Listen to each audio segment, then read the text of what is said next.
You might think the workplace accidents go under the operations topic because after they have an accident, they have an operation. But no, it comes under human resources for a very good reason, because it's about your workers. All right, it's the workers who need to do these jobs are being injured, and it says something about your policies if they're being injured at a very high rate. So talking about rates, what kind of rate are we looking at? About 5% of workers are injured at work each year. And that seems like a lot, but you got to look on the bright side. 95% of workers are not injured. But really, workers shouldn't be getting injured at work. Right? We should have enough safety that, it shouldn't be something that happens on a regular basis.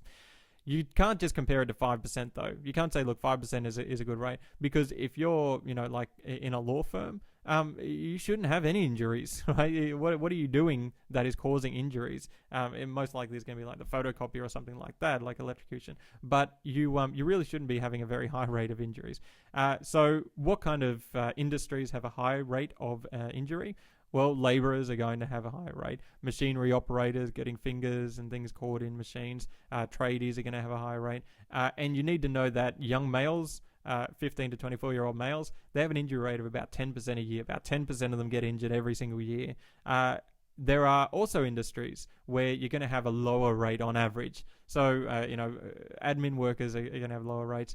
Professionals are going to have lower rates. Managers are going to have lower rates of injury because they're the ones telling the workers to go and get injured. And 25 to 34-year-old females, they have a pretty low rate of getting injured. They're about 4% a year. Now, that doesn't mean, they're going to have the same injury as the machinery operator. About 1/3 of those injuries are sprains or strains.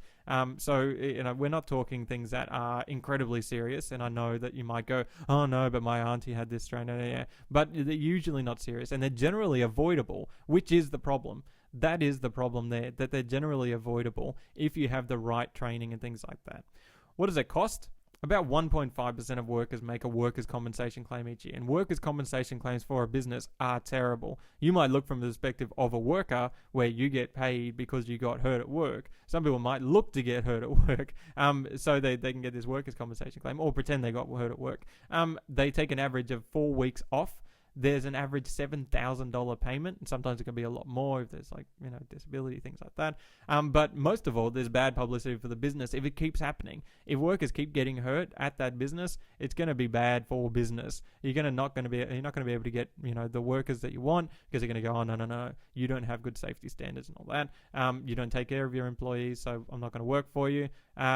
So the goal of HR should be firstly to reduce the number of workplace accidents, and for the workplace accidents that do happen, you want to try and decrease the time it takes to return to work, right? So you want to make sure that they get better as quickly as possible and get back to work, because you have to pay someone to replace them, and you can't just sack them because they got hurt. If you're in the wrong, you can't just go, all right, I'm going to sack you because you got hurt at work. You can't do that. So you try and get them back to work as quickly as possible. What does it mean about the business's human resource strategies if people are getting hurt quite frequently? It might mean that not enough's being done during the acquisition process. So remember, during the acquisition process, you got to have this orientation program. Maybe your workplace health and safety program is lacking when it comes to orientation, and they don't know what they're doing. You kind of assume that they know all these safety things, but maybe they don't. It could also mean the development process, so the training process, doesn't include enough workplace health and safety training. 30% of Australian workers last year didn't get any formal workplace health and safety training, which is, pretty frightening. The 70% who did hated it, but we all know you don't lift a box, if it's too heavy, you don't lift things from the floor and stuff like that. Despite having gone through it over and over and hated every time, it does actually do something. The third thing is that maybe your workers aren't being rewarded, right? You're not giving them enough money. They're just going, oh, I'm just going to be careless. And then they end up hurting themselves because the maintenance process is lacking. They might, take less care. They don't mean to hurt themselves, but they might take less care and get injured. It also might be that there's a problem with job design. Maybe you'd prefer to have general tasks if you're less bored, or specific tasks so you're more focused on your specific task. So you might need to look at the job design and which workers are doing each job. So that's what accidents can have to say about your human resource strategies.